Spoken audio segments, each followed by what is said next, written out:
Okay, here we go.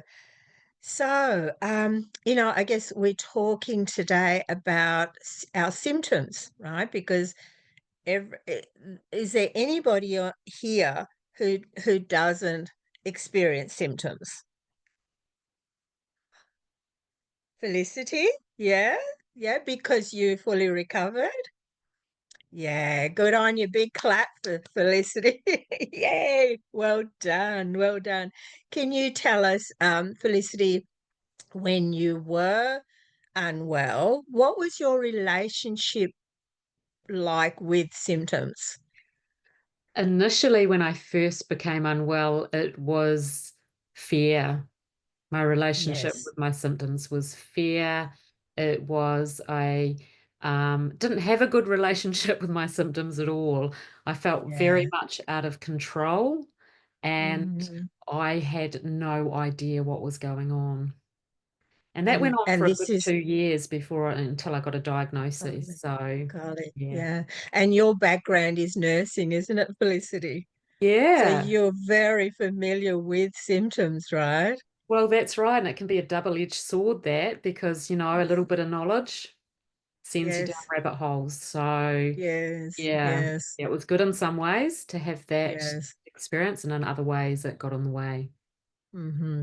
Yeah, it seems to be the theme. I think most people here would agree that it's fear. That's our first reaction, right? It certainly was for me. Yeah, definitely. Whoa, what's going on? Why is this happening? When's it ever going to go away? I don't want this. And yeah, so symptoms are uh, when we need them, they're good, okay? Because if I'm doing some, say hiking, and I've suddenly injured my ankle, I'm going to want to have a symptom, okay, to tell me oh, okay, better stop doing this now and turn around and go and find some help for this.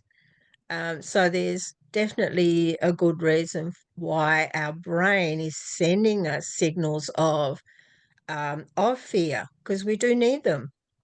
Okay, if we get burnt, if we get, break something, cut something, do something, symptoms are fabulous. But in our case, with chronic illnesses, symptoms can be a really frightening thing. Yeah, especially when they don't go away. Is there anybody else who would like to share their experience with symptoms? If you had a different experience or anything that's helped you, I'd really love to hear what your relationship with symptoms is like. I'll share. Thank you, Lisa. Yeah. Um, yeah, I would say fear as well, for sure. I'm trying to think of another word. I think it is just all fear. Just Can you sensations that, can you give us an example? yeah, I have this symptom that comes on. Not sure if it's histamine. Sometimes I think it's histamine, but it goes to my brain, my prefrontal cortex. It all occurs here. And I get these like sensations, and then it's sort of like my brain starts to kind of go offline. I can't find a hard time to even access my tools because I can't, um, Yes, access this part. And sort of my brain will sometimes go into a shutdown. Like my eyes will even get droopy. Like you can see it's a neurological thing going on. And then I just get right. scared, this fear comes up. What is this? Yes, Is it Bartonella? The whole thing, trying to figure out what's causing it, yeah. this, that. And I forget to do my tools. And then I can't function like in my office to continue doing what maybe I was doing. So then I just go lay Mm, down and, put a meditation on and stuff. And like yesterday was like a washout day. I just couldn't function yeah, neurologically, cognitively. And today I'm great. And it's like, way, yeah. you know? Right, right. That's one of the biggest ones that really So a impact me. couple of Yeah. a couple of quick questions about that because I'm sure we can all relate to that. Okay. Okay. Um, does it happen fairly quickly, that whole sequence that you just described? Does that happen fairly quickly? Because it sounded like to me that you go into analyzing it fairly quickly, like you say to yourself, "Oh, that's a histamine Yeah. reaction, my prefrontal cortex." Does that all happen kind of boom, boom, boom as soon as you? No, it's a gradual thing because it kind of comes on Ah, gradually. Like I might be starting the morning off and I can feel I'm not quite myself today. And then, I might take a tincture for lymph drainage. And again, it's got alcohol in it. So some days, or I'm eating a piece of chocolate and then all of a sudden I'm working and I can feel the fog coming on. And then, that yeah. slowly cut. No, so I wouldn't say it's quick. I would say it's a gradual thing. And then I just try to Okay. keep pushing through it. And then Mm-hmm. eventually it catches up. And then I'm like, oh, and it almost causes like a little bit of rage too. Like I just go, "Ugh, I just want to rip this thing Yeah. out of my head. Frustrated and yeah, Yes, yeah, very yeah. frustrated. Yeah. Ah, No, I don't think it yeah. happens quickly. I think it's just my natural loop pattern that I've gotten into Yes. analyzing. Yep. Yeah. Yep. And forgetting Yep. like, okay, do I have a tool for this? Or then I go take a product that maybe will help bring a histamine reaction down. I'm sort of like, looking. And do you get curious? Because this is one of the things that I've, learning about symptoms is to get curious about it. Do you get curious as in like, oh, I think that's a histamine response, or do you just kind of automatically know that because Um, you've got evidence there, you've got proof there because it's happened before? yeah. I think I'm getting better. Like I know I told you sort of the extreme reactions. I think lately I'm getting better. I may not use the word curious, but I'm kind of like, oh, here it is again. It's so frustrating. And instead Ah, of going into panic, like all of a sudden, the catastrophe thinking that I'm going to be like this every day, I just yes. kind of try and surrender and go, okay, it's frustrating that I'm not going to get the things on my to-do list done right now or in the next Mm-hmm. hour, Mm-hmm. Yes. but it is what it is. And, try and do some of the tools that I have. And if it doesn't ease, then I just go lay down and just surrender. Uh-huh. So I'm finding that um, there's sort of a loosening of that gripping sensation onto it. It's slowly kind Good. of loosening and saying, okay, no, I'm still safe, even though I have this symptom. Good, good, So good. I'm, Yeah, I'm, yeah. I'm Excellent. working in that. It's getting a little bit better. Mm, mm-hmm, mm-hmm. Okay. Yeah. Um, right. Thank you for sharing that. There's so much information in just what you've shared with us that Okay. I think this process can help you with. Okay. Yeah. I really Okay. do. Yeah. Anyone else like to share? Thank you. What your relationship to your symptoms, because each one of us it'll be slightly different. Yeah, we'll mostly have that fear response first. And as Lisa was saying, hers gradually um, changes and comes on, and there's different aspects of it over a long period of time. Other people, it'll be quite quick, quite sudden, like this, and their response will be different. Anyone else like to share?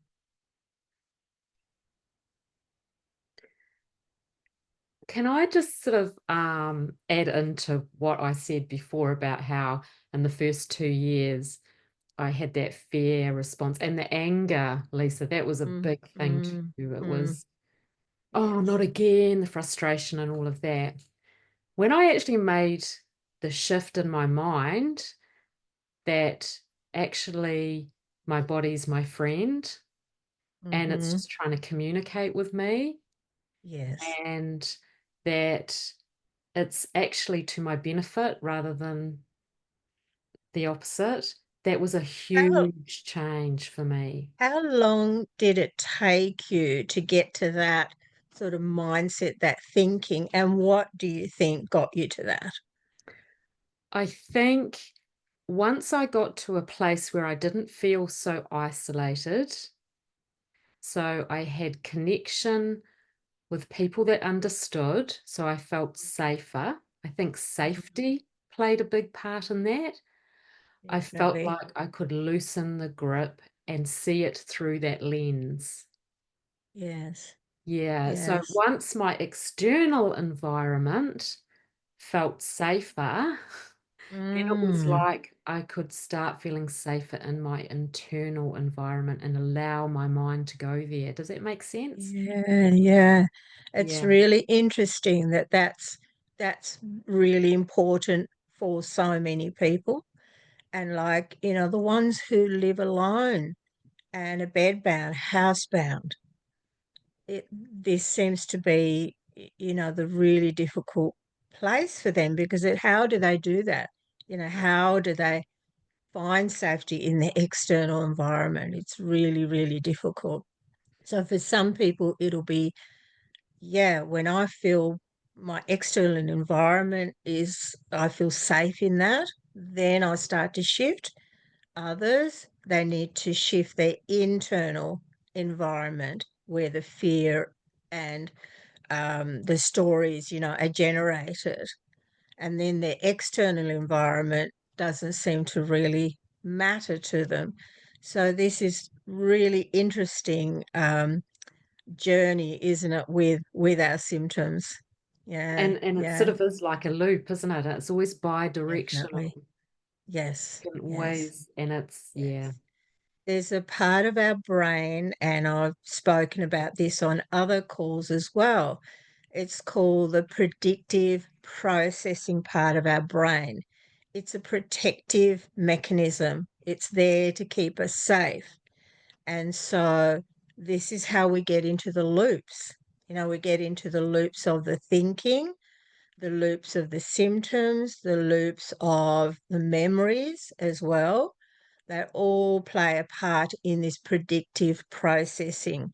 So, say, for example, I hear people in the group often talk about, they want to go to an event, they want to go to a wedding or go, on a short walk or whatever it is they want to do, go to the dentist, go to the doctor, go for tests, whatever it is they want to do, the brain is already going to go into that predictive processing part because it has the memories from when you did that before, right? So when I attended an event before, I had a big dip.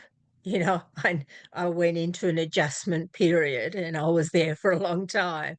So it already knows that. So it starts to protect you, it will start to show you the symptoms. Okay. So there are tools and techniques that we can use to intercept that, to interrupt that, to redirect that. And we can do that. And the more we can do that, the more we can interrupt and redirect that predictive pattern that we have going on in our brain. And only we can figure out what that is. So it's about, yes, becoming curious, becoming more kind of really interested in what's happening in our brain, because that's where everything starts from. Right. The tools and techniques that I use are bottom up and top down, both. But everything, whichever one you use, everything starts in the brain. All the messages are coming from the brain. So I get really curious. What's my brain trying to tell me? Why is my brain doing this? And just understanding some of those concepts about the brain, like the predictive processing part, right, like the patterning part, like the programming part, um, all of that helps us to understand our symptoms better. Okay. But the part that I like the most, because I found it to be the most effective for myself and others, is the memory part. Okay. So before we get into that, or is there one more person who would like to share something? And how do you pronounce your name? Can you tell me? Oh, it can just be Carrie. My full name is Carrie Carrie. Lynn. Thanks, Carolyn. I would say I'm sort of in a unique situation in that I had ME/CFS as a teenager into my early 20s and recovered with mostly medicine. You know, I was put on a lot of different medicines, and over many years, they helped me get better. And now in my 40s, after COVID, I've developed ME/CSF again. Worse this time, or, you know, who knows, maybe my memory is just faulty. But medicines aren't helping this time. Uh-huh. So Uh-huh.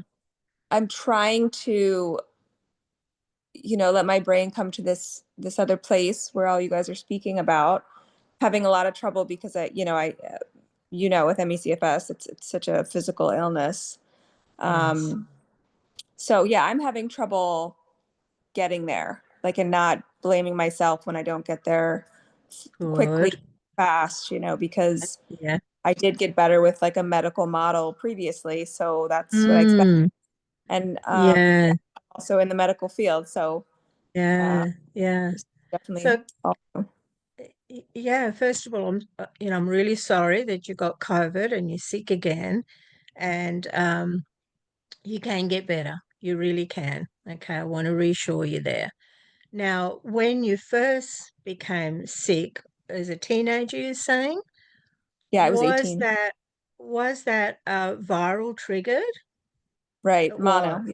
Epstein mono. Okay, and what did you use?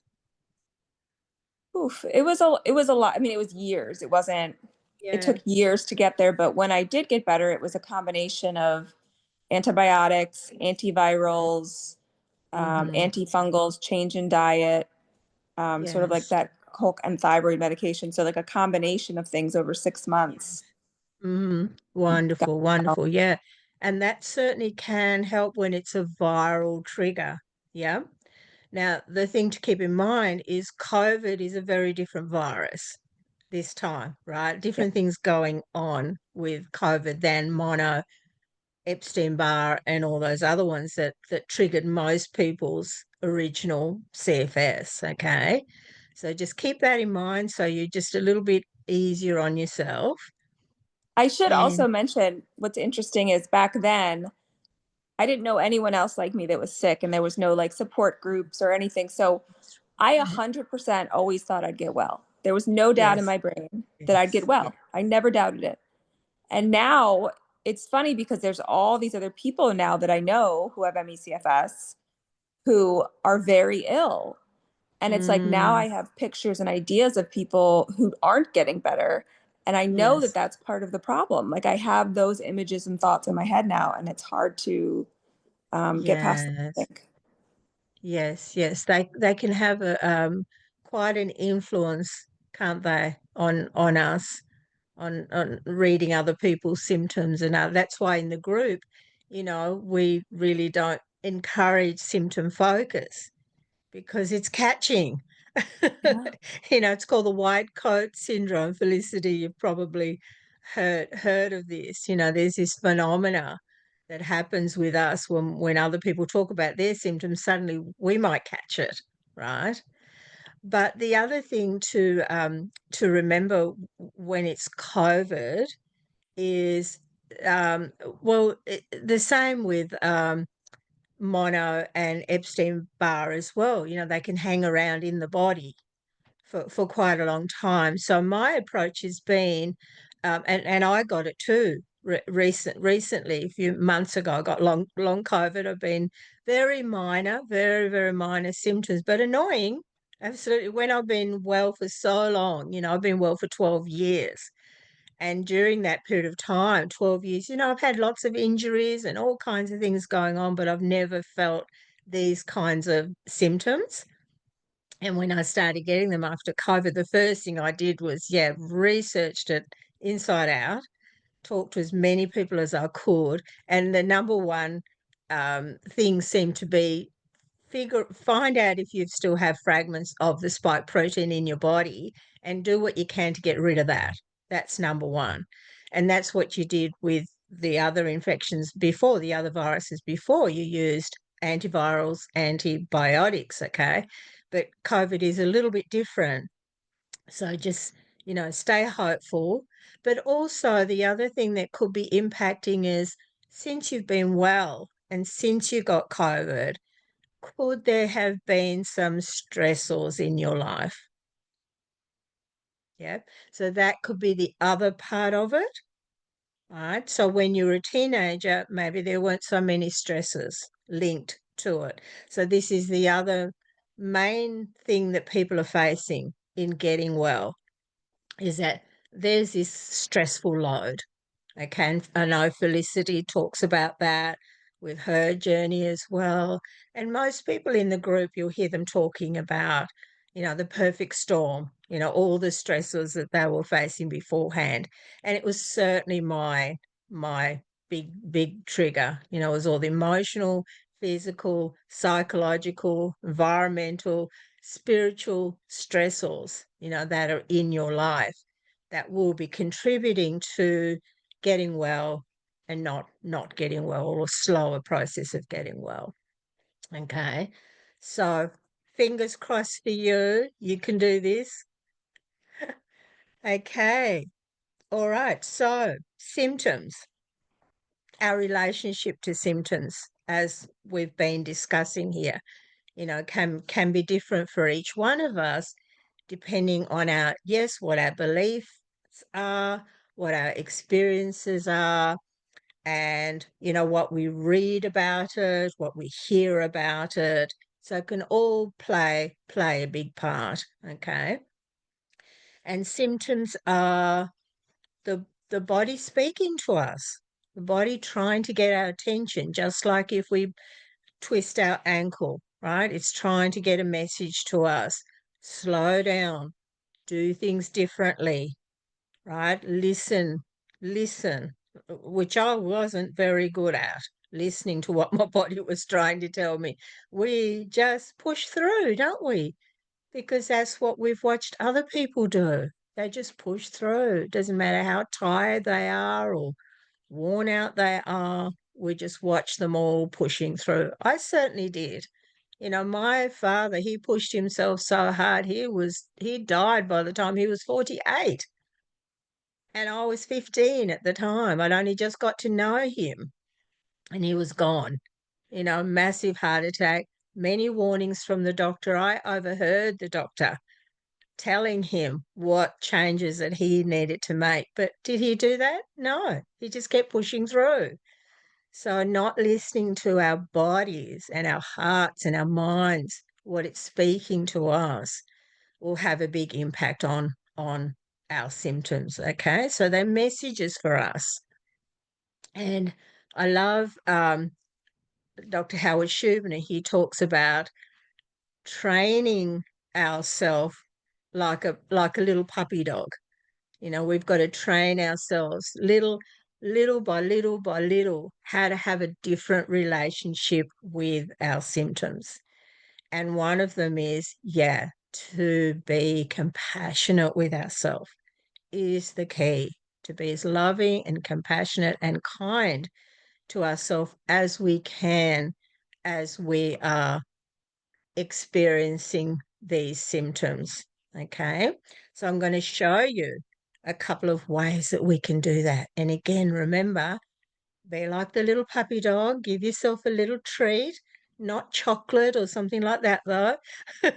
Every time you do something good, something well, something kind, something compassionate, give yourself a little treat, okay, which to me is a little pat on the back. Yeah, good on you. You did that. You listened to yourself. You stopped. You were kind to yourself, those kinds of things. Lisa? Yeah, I just wanted to ask a question if I can, when you were talking about the Yes. predictive processing part of the brain. Yes. Kind of had an aha moment. I just sort of wanted to clarify. What I noticed with myself was I've had, I guess, CFS-ME for 34 years and been sick that long. And, had various episodes of doing better, not recovered or anything or working. And then Yes.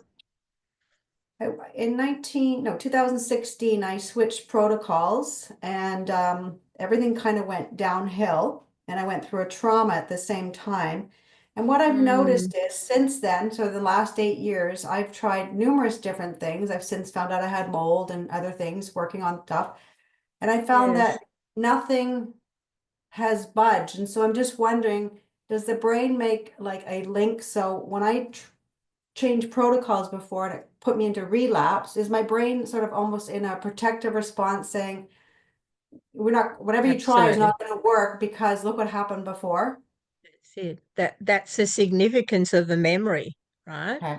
Okay. Your brain still has the memory of switching protocols Yeah. and this happened.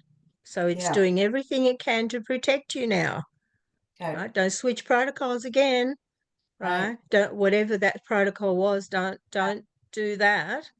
Yeah. Because Okay. So anything it's I going to be a try just roadblock. backfires Yeah, and I it's going don't to get keep getting in anywhere. the way. Okay. Hmm. Okay. Yeah, Thanks, yeah, Roman. yeah, Yeah. yeah.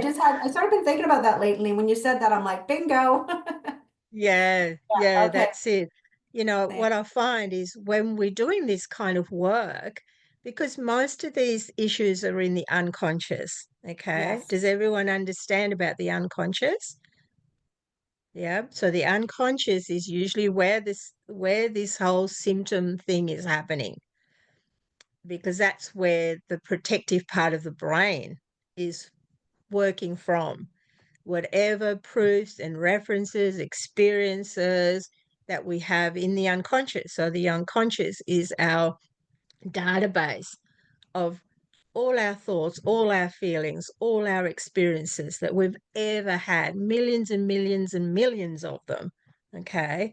I love that Jim Carrey, the movie about Jim Carrey where, he's not very happy with God. So God gives him the role of being God. And God says to him, I know this about you and that about you. And he says, how do you know that? And he says, I'll just go to that file, and he pulls out this file and it just keeps going and going and going for miles. I just love that little segment because that explains to us what we have going on in our unconscious. Okay. And that's what's driving the memories and then driving these symptoms. Now, there's two books that I love to use, and I'm not saying go out and get them, but it's more proof in how our symptoms are linked to our emotional selves. Like the brain is 80 to 85% emotional, this limbic brain system. Okay, so our emotions play a big part in our symptoms. So the first one, you may not be able to see it. It's called The Secret Language of Your Body. This one's quite affordable. It's by Ina Segal. It's quite affordable and it's really a great resource. And so what I do is so for example, when I first fully recovered by addressing my traumas and my memories, and pretty much all my pain just disappeared. I had chronic pain throughout my body and it just vanished just like that. And a little bit later on, I had this niggly pain in my left elbow and I thought, that's interesting. All the other pain's gone. The elbow pain was never a huge problem for me, but here it was speaking to me, trying to tell me something. Listen, there's something here. And I remembered someone saying how the right side of your body is the masculine part, the left side of your body is feminine side. And so I thought, okay, I'll think about um, what memories that I have that may have been hurtful in the past to do with females, including myself because I'm female. And then I looked up elbow in this book. And when I read through elbow, it told me exactly what memories that my brain and my body was still holding on to. So then I focused on those memories, and straight away I used the tool, and then straight away that elbow pain just went, just like that. A couple of days later, it came back again. I was, okay, I'm listening. There must be something else, must be another memory. And I read the elbow again. a memory came to me, I worked through that, and boom, the pain was gone again. And then it never came back. So I'd stopped, I'd listened, I'd used the book to help me. If you don't have the book, you just ask your brain, work with your brain, ask yourself. And it just comes to you. The brain is really amazing in bringing forward your memories when you ask it. Okay. So I never had that elbow pain again. The other book I use is called Metaphysical Anatomy by Yvette Rose. This is a massive book. It's huge.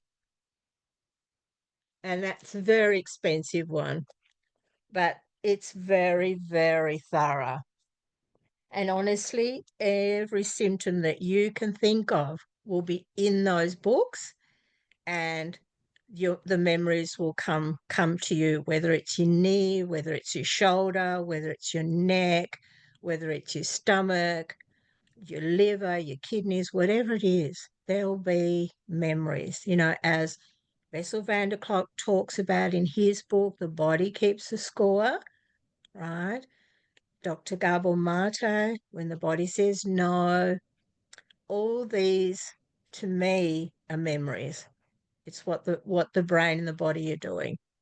And so if you can change your memories gradually, as you go along, the quicker that you'll make peace with your symptoms.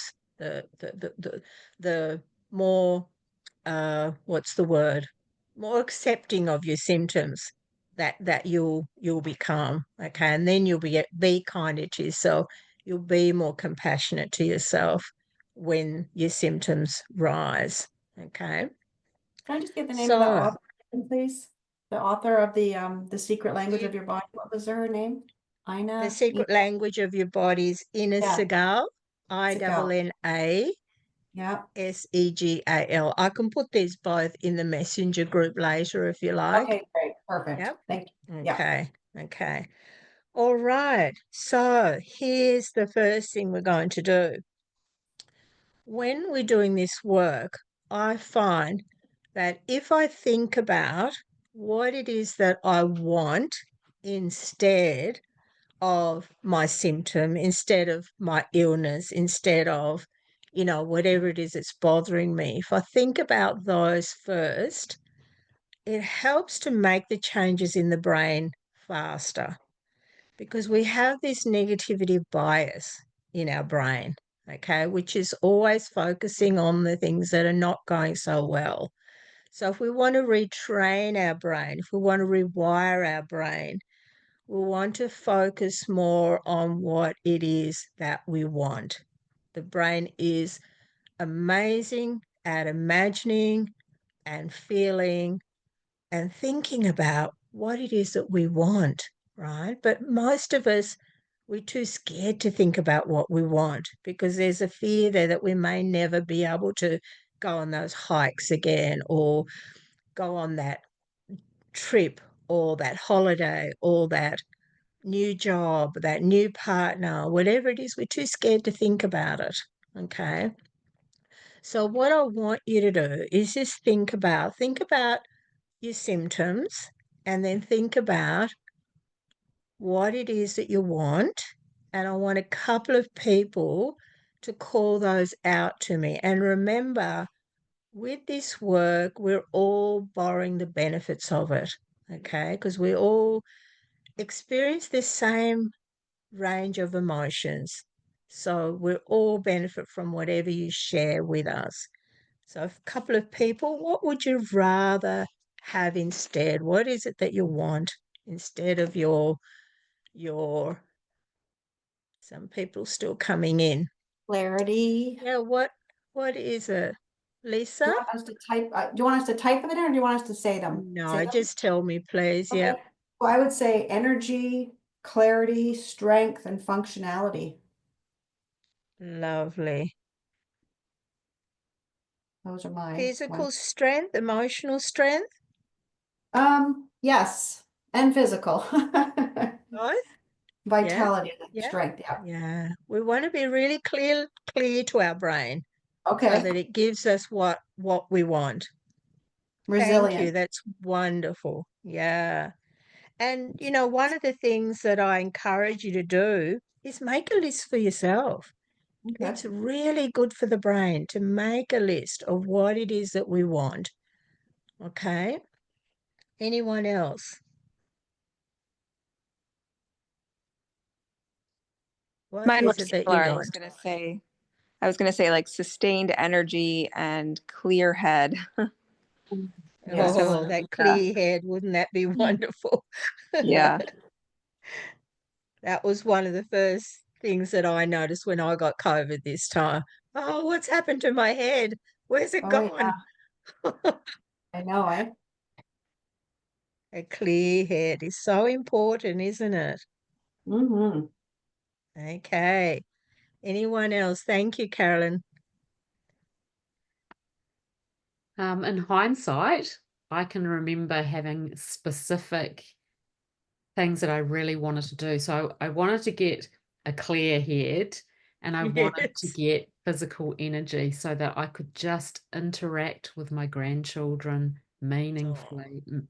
Yeah. And I wanted to be able to dance with them because I love dancing. And that was one of the things that, yeah, I focused on actually quite a Don't our grandchildren love us dancing with them and being silly with them? My grandchildren just love it when I'm just silly with them. yeah, meeting them where they are. Yeah. That's a great motivator, right? And with all these things that you want, and if you start doing your list, really focus on the feeling of it. Elevate that feeling of it. Felicity, I bet when you think about when you were unwell and you were thinking about, oh, I just want to dance with my grandchildren, I bet you get a smile on your face. I bet you get an image of that in your mind, right? And that's what we want. That's what we want to keep rewiring our brain. Yes, brain, this is what we want. All right. But this is what often happens when we start doing this. We go into, oh, but I'll never have that. That's never going to happen. I've been sick for so long. I'm never going to be able to dance with my grandchildren. I'm never going to have vitality. I'm never going to have energy. This is what the brain immediately goes into doing. Would you agree? Who can relate to that? Yeah. So it's scary. This is the protective part of our brain again going, hang on a minute, that's dangerous. You can't do that. You'll hurt yourself. You'll crash. And all those scary things start coming in. Okay. So I'm going to show you a quick little exercise that you can do when this starts to happen.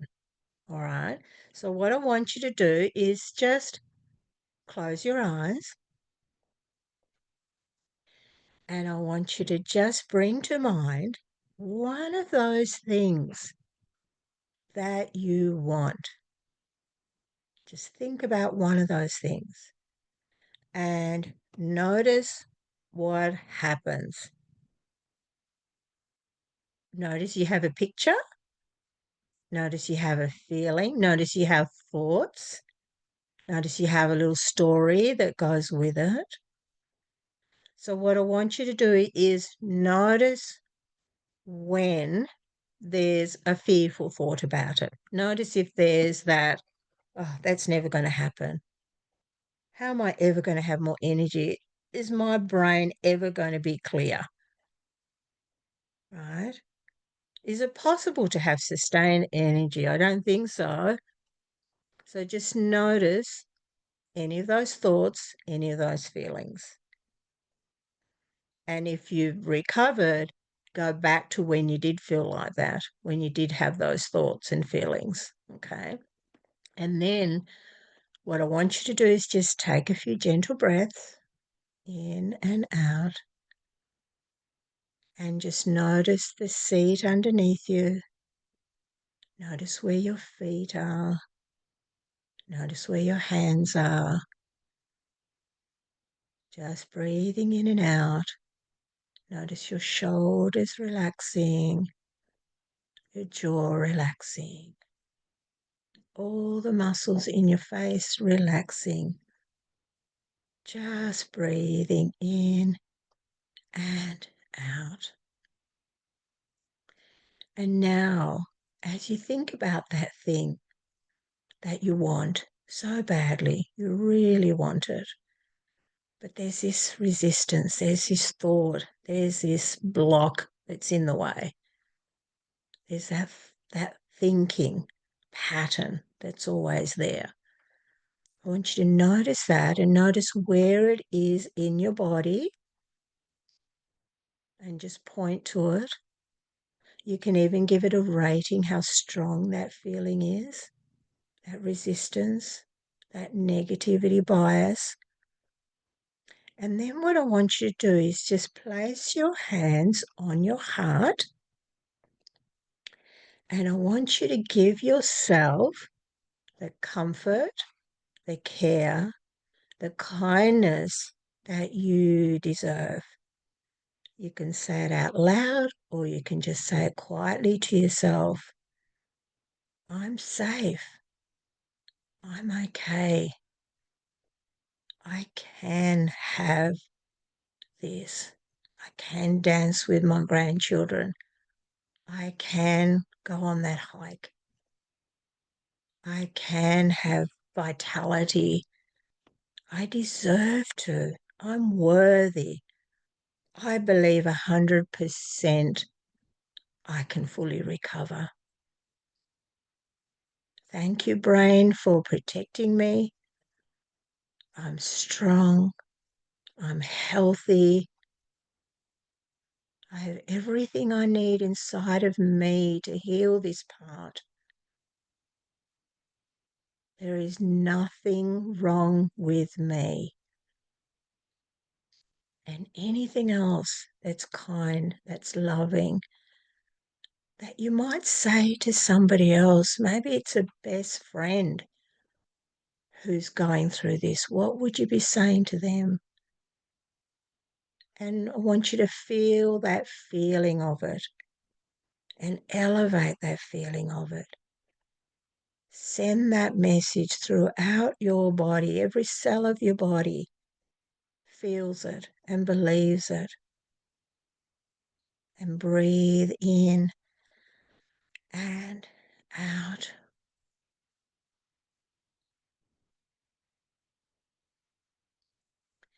And then just give your hands a shake, just like this.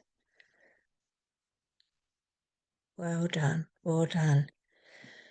How did that feel? And is it something you think that you can do whenever you notice that thought popping into your mind? Is it something that you think that you could, a tool that you could use? Anyone like to share?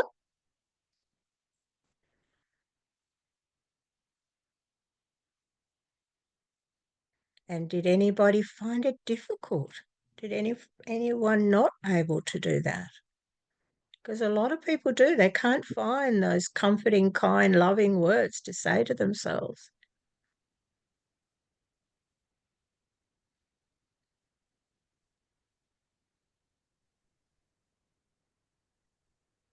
I have a question, Lalita. Hi. Julie? Hi, Yes, Julie. hi. I'm not showing my face. I'm sorry. That's okay. Go ahead. We can hear you. Thank you. I have a question because the negative thoughts usually hide from me. I know they are there, but they don't stand out. And Okay. I was wondering what you would do in this case. I know there are beliefs behind, but if I think about what I want, I'm able to give myself all the love, everything that you talk about. But Yes. the negative thoughts won't come. I don't know if that's good or if Well, first of all, congratulations. That's very rare. Oh, Well is it? done. Okay. Most of Okay. us live in our negative thoughts. Oh, but I do have them. But when doing this exercise with you, I don't, Ah, nothing negative comes up. It may be your okay. positive energy. I have no idea. That's that's fine. If they're not showing up as you're doing the exercise, Yes. just focus on what it is that you want, right? Oh, And okay. just still do the same exercise. Now, Perfect. sometimes people, their negative thoughts don't come to the forefront because they Yeah. may have been brought up to suppress them. They may have been told, Yeah. stop being so negative, right? Yeah. Just think positive. This toxic positivity that we hear, around us is just not how the brain functions, right? And all we're doing is suppressing them. So just be aware that you're not suppressing them at all. There's nothing wrong with having them. We just don't want them to run the show. Mm. Okay. But if you just feel the positive, just focus on the positive. Okay. Yeah. All right. Thank you. Anybody else had some negative thoughts and negative feelings and resistance showing up? Lisa? Yeah, for sure. Yeah, it was getting into the emotions and feeling the things I wanted and positive and, could see myself saying, oh my God, I can do this and excited and had all those rushes of feeling inside. And then it's like, there's a little voice, that says it's not going to last or afraid of being well. Uh-huh. Well, Yeah. Yeah, yeah. always been a Afraid of block in my being life. well is a Yeah. really interesting one, isn't it? And one to explore. Yeah. Yeah, I This do is too. called secondary gain, Yeah. which gets in the way for a lot of people. I posted yesterday a little blog answering Yeah. someone's question as they were discussing secondary gain. Oh, It's an okay. interesting phenomena, and I certainly had experienced that and explored it and made sure that I cleared that, from my unconscious. So Yeah. that's where you'll find it. That's where you'll find it in the unconscious. You'll have proofs and references and memories in the Yeah. unconscious. Okay. Yeah, because I know, yeah. And were you able to continue doing that compassion exercise Yes. and move past that? Yes, I think so. I mean, it was probably still there. Is that when you did the compassion part of it? I'm just trying to remember. Yeah, Yep. So I think I must have because I know I started yawning. I think I that's got into always, that. I could see that and I thought, oh, this is good. Lisa's letting go. Yeah. So I guess, yeah, Yawning I is guess a I really did. good sign. Yeah. Yeah, trust that. Trust that Yeah. that's what your body is doing and that Yeah. it's releasing it because it's being brought to the forefront. Right. Yeah. Yeah, Yep. good, good, good. Right. All right. Okay, so what I'm going to do now in this little time that we've got left, I don't want to go over too much. I want you to all think about a memory, a really minor memory that you think could be related to your symptom. So it'll be a stressful memory. It'll be, a emotional time that you had in your life. Somehow the body's trying to speak to you and encouraging you to deal with this emotion, with this stressor. But I want you to choose one that's not going to be any higher than about a 5 when I take you into it. All right. If you do go into it and it starts creeping up, because what happens with our memories is lots of other memories will come flooding in that have the same kind of link, that have the same emotion. So, say for example, it's the emotional stress or maybe anger, right? And you're thinking of a memory where you felt that anger, but then these other memories start coming in of when you experienced anger, but they were really big ones. Okay, that's what will happen with memories. Memories, our brain packages memories up with the same emotions all together. So whether it's grief, sadness, anger, frustration, rage, whatever the emotion is, the brain will have packaged them all up together. All right. So if that happens, there's several things you can do. You can either just use your hand and push the other memories away, so they're not coming in, they won't come and bother you, and you just stay focused on that one. Or you can imagine a shelf in front of you and place it on the shelf and just tell your brain, I'll get to you later, and just stay focused on that one. All right. These are NLP suggestions of helping to manage what the brain's doing. All right.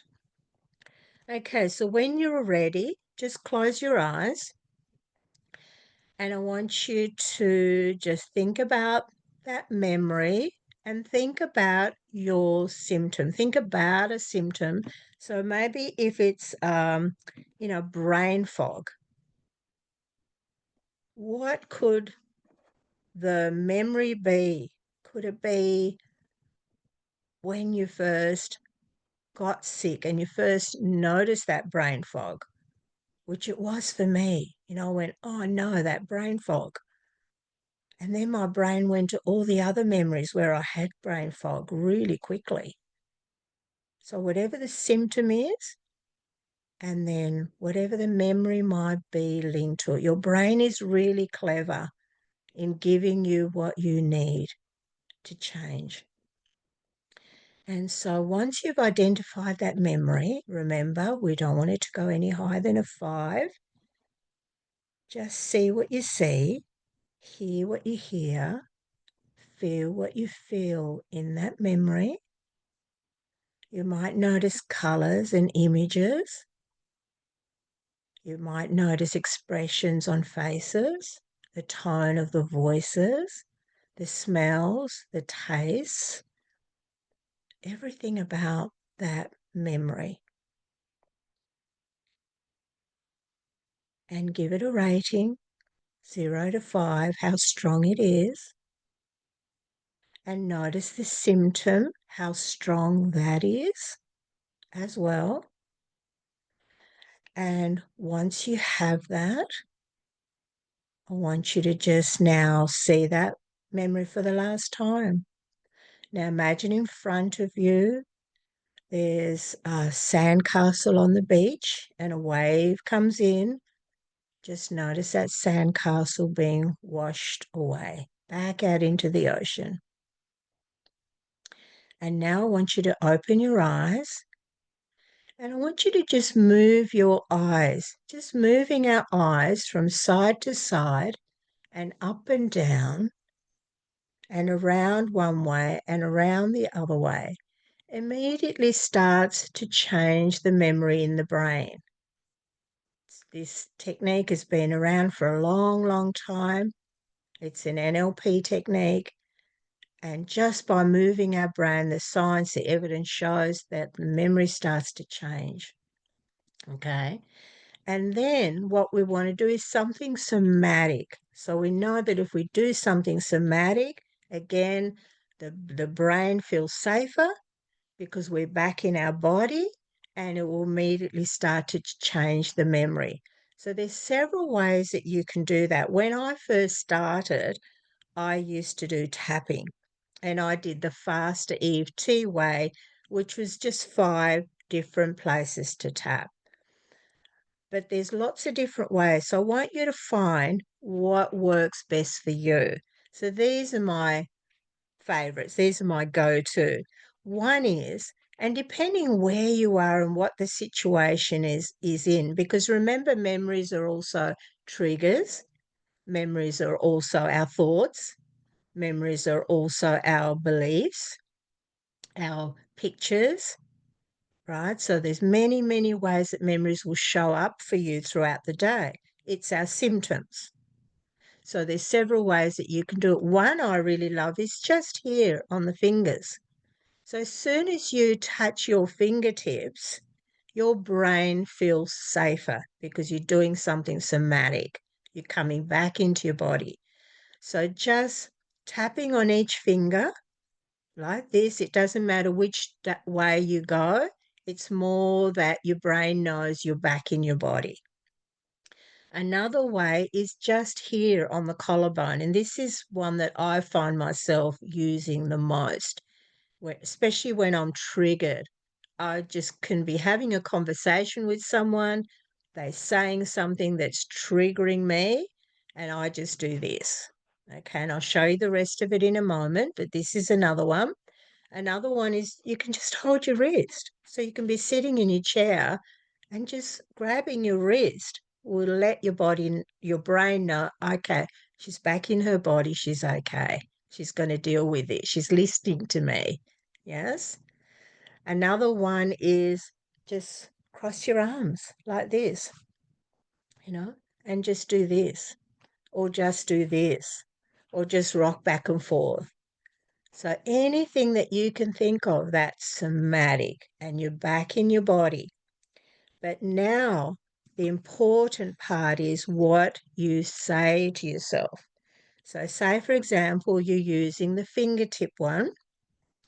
You're going to say compassionate, kind, loving, safety messages. Okay. So saying things like, I'm okay. Thank you, body, for protecting me. I'm okay. I'm safe. I've got this. I'm strong. I'm healthy. I'm resilient.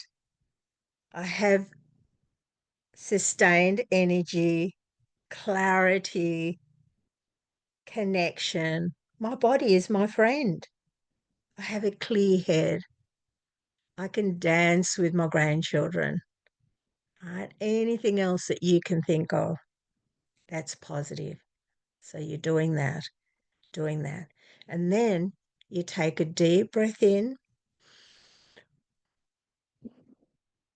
Nice, Lisa. Nice releasing. Blow it all out. And then you can just shake your hand out, or you can just go like this. Okay. That's letting your body know that I'm letting this go now. I'm okay now. All right. So that's just a really simple little demonstration how to shift that memory, how to redirect that memory from that neural network that it's formed. So now we do the next part, which is we want to go back and check the memory. All right, so close your eyes again. And go back and check the memory that you had brought to mind. Notice how it looks different now. Notice how it feels different. Notice how it's just represented differently to you now. And remember the rating that you gave it. Notice how that's come down. Even if it's only come down by one increment, that's okay, because you have done something to change it, to shift it. Now, what you can do is if there's color still in that memory, just go back in there and change the color. Make it black and white if you want to, if there's color. That will help to change it. If there's an expression on someone's face still there and it doesn't look good, you can change that. You can put a smile on their face. You can put like a funny clown nose on them. Right? You can do that within your brain because these memories are no longer real. They're just a representation. So you can go in there and adjust them and change them. You can even shrink them. Okay. And you want to do that, make all those adjustments to the memory if it's left. Most people say when they go back and check it, it's gone. Right? It doesn't even feel the same. It doesn't look the same. It's completely different. When you go back and adjust it by just closing your eyes and checking in on it again. Check in on all those, the smell, the taste, the color, the images, the expressions. Once you've adjusted all of that, then what you want to do is write yourself a new script. Okay, so anybody like to share what they worked on? If it's already changed, if there's something left, is there something I can do to help you to shift it? Feel free to share. I will if no one else wants to. Go ahead. I said I will if no one else wants to. Yeah, okay. Thanks, Lisa. Okay, yeah, Thank well, this is you. my first time here, so I wanted to participate if I could, yeah. Yeah, Um, it's been okay. lovely. Yeah, so you want me to share what the memory was first? Yeah, please do Okay. if you're okay.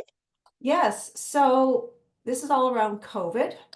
Mhm. Couple of memories actually, sort of, there's a few blended in with it, vaccine, but my parents Yes.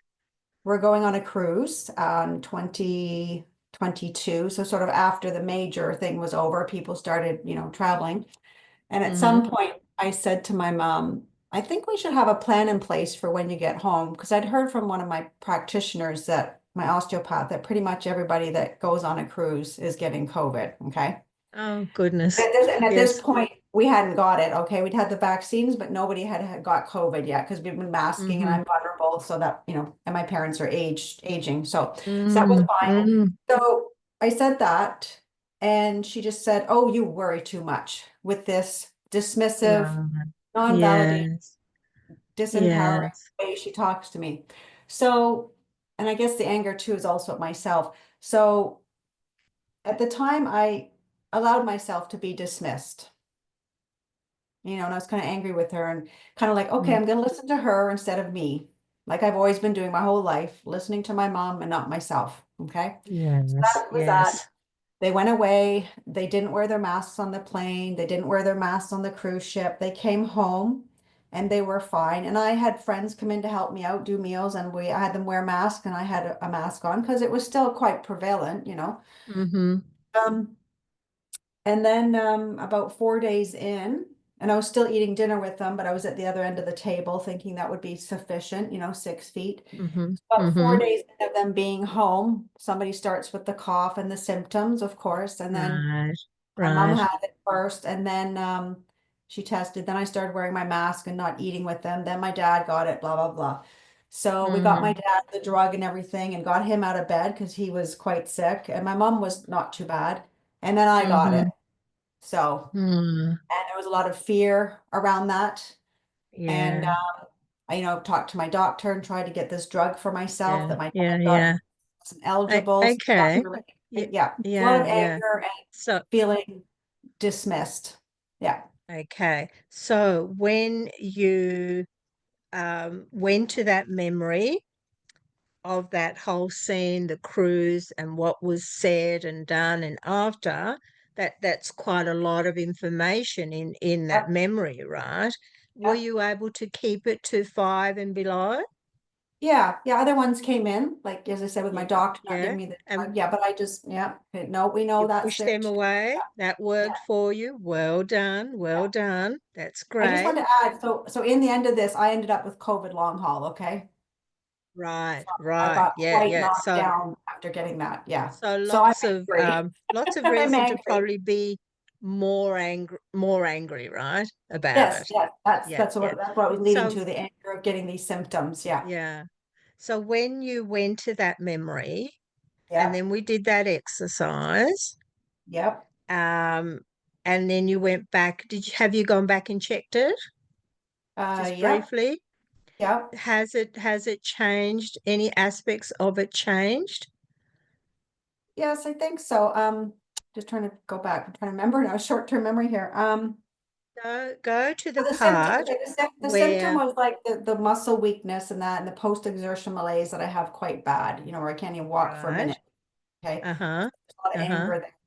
And so I went back to the memory, yeah, and just her talking to me the way she does and how that made me feel. And then what was the next step? We had to, But first of all, when you Yeah. go to when you go back and check your memory, go to the worst part. Would you say the worst part was being dismissed, being minimized, like she always does? And I yeah. don't listen to myself. That's the worst part. So go Well, to that the part. symptom, I mean, the symptoms that came out of it is the worst part, right? But the memory of what transpired that led to that, yeah, was, So go to the memory first. okay. Check that part. So she's always dismissing you, always minimizing you, always listening to her, not yourself.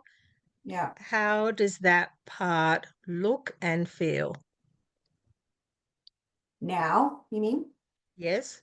Yeah, not then. Okay. Is it So now, less than it was? yes, now it's kind of Good. like not clear. It's kind of muddy. Ah, excellent. So your brain's already shifting that memory, changing that memory, Yeah. right? And it's, So I'm you're trying to- feeling less anger, you're yes, feeling less dismissed. yes. Right. Okay, good, good. So then what you can do is check your symptom that's linked to it. Your brain made a link to it. Oh, I got long COVID because of this. Yeah. Right. How does that feel? Less angry, less Well, blaming, less it feels, yeah, I think with the feeling of all that was disempowered. disempowered. Okay. So Left me what feeling you very disempowered, like in the yeah. situation, So also how it ended up. Yeah. okay, so what you would do, this is for everybody, when you Yeah. go back and check the memory, check the worst part of it, see what's left, and then do another round. Okay, so you would then open your eyes, Lisa, and Yeah. you would do another round on what's left there, Okay. right? Whether you do it on your fingers, your chest, and you just go, yeah, like feeling, what was it? Dismissed? What was the worst Disempowered, part? dismissed. Yeah. Yeah. Disempowered. Yeah, Powered. that feeling of being disempowered. And Yeah. all the times I felt disempowered by Yes. my mother or father or whatever, right? Yeah. All the ways I've been dismissed, Yeah. disempowered. Let Shut go down. of that and then bring in the positive. Right. But and you want to do the opposite. So what's the opposite to disempowered? Empowered. Empowered. I have a voice. I can listen to myself. And you want to send those signals to your body in the somatic way that, do you know what? I'm in charge of my body now. I'm safe. I can be respectful to my parents, but I listen to me now. This is Yeah. my body and I listen to me. And I Yeah. honor myself. I love myself, accept myself, and I'm okay. So And I you trust go to myself. so you go to what's left first, Okay. let go of that, and then go to the positive. At Okay. least 3 to 5, sending signals of safety back to your body. Okay. All right. And then go back and check the memory again, check the symptom again, and then re-script it. So what you would do, for example, is re-script that whole memory of going on the cruise, what the scary messages that you were given, how you felt dismissed, not listened to, and just completely write yourself a new script. Okay. All right. And So that now, would look when like you what? write the Can you give me new an idea? script, guys, make sure there's lots of good feeling with it. Like picture it, see it. Has anybody already re-scripted? That would be really great to hear. Anybody already? Sometimes we go back to check that memory and it's already gone, it's already changed, it's already different and doesn't bother us. And sometimes the brain will automatically give us a new script. Does anybody experience that? It would be really lovely to share that. Yeah, that's what I want to know. Yes, Claudia, what you said, what you felt, what you heard, everything about that memory, whatever was significant in that memory. Yeah. Are you able to share that with us, Claudia? Was yours completely changed? And anybody like to share? I can share, Lolita. Thank you. That'd Not be great. completely, but slightly. That's pretty good. Can you, what would you like to share with us? What's left or what has changed?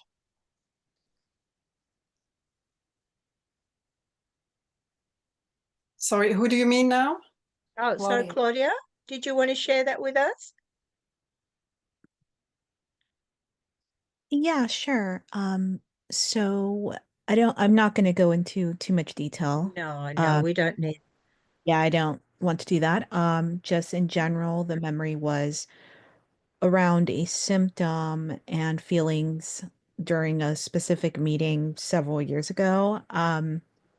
And what changed was just the feelings of it definitely changed. And when I tried to sort of Excellent. react with it again, it was muted, and Mhm. just not very vivid. But I still Excellent. feel, Golly. Did, yeah, did still you ever feel, imagine that you could do that, Claudia, with a memory?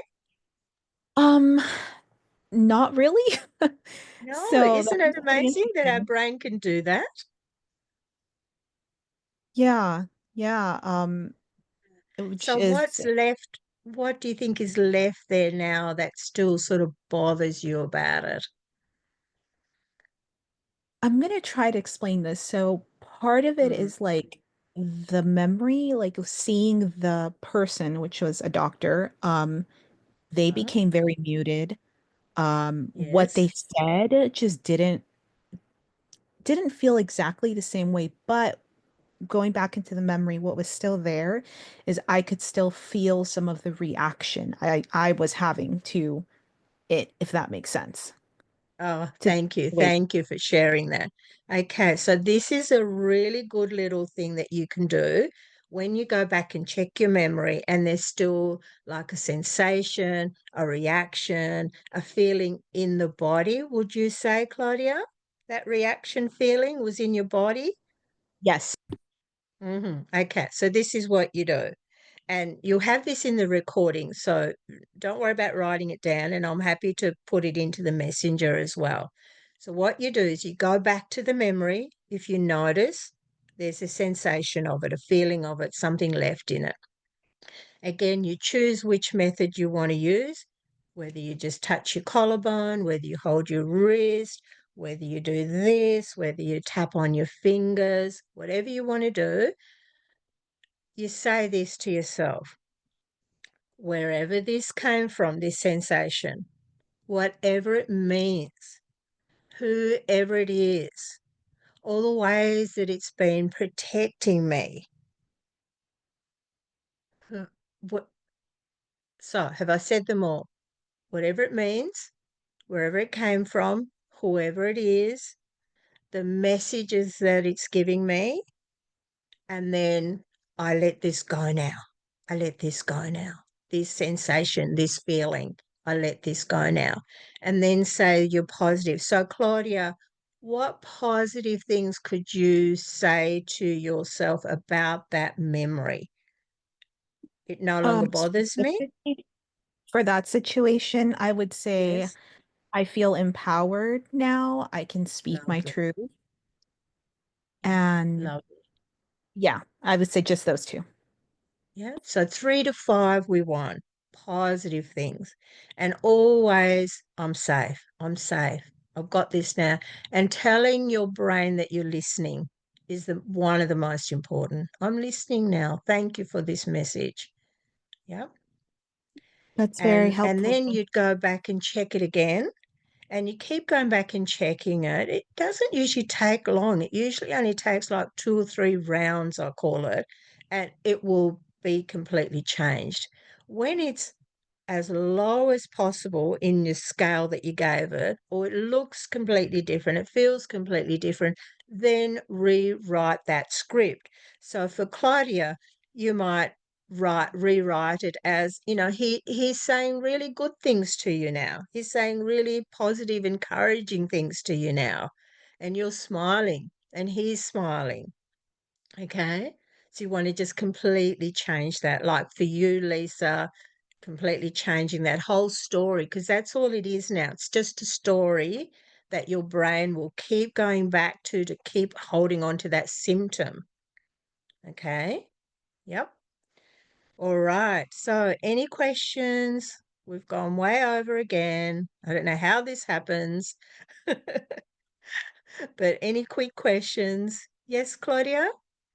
Yeah, just one quick thing. As far as when you're tapping or anything like that, I tend to actually feel more comfortable with tapping my collarbones. Is that okay? Not just sort of holding there? That's my favorite. That's what I'm always doing, this one. It's really quick. We want something that's a really quick intervention, a quick way of redirecting that neural network that's there for that memory. So I find that's really fast.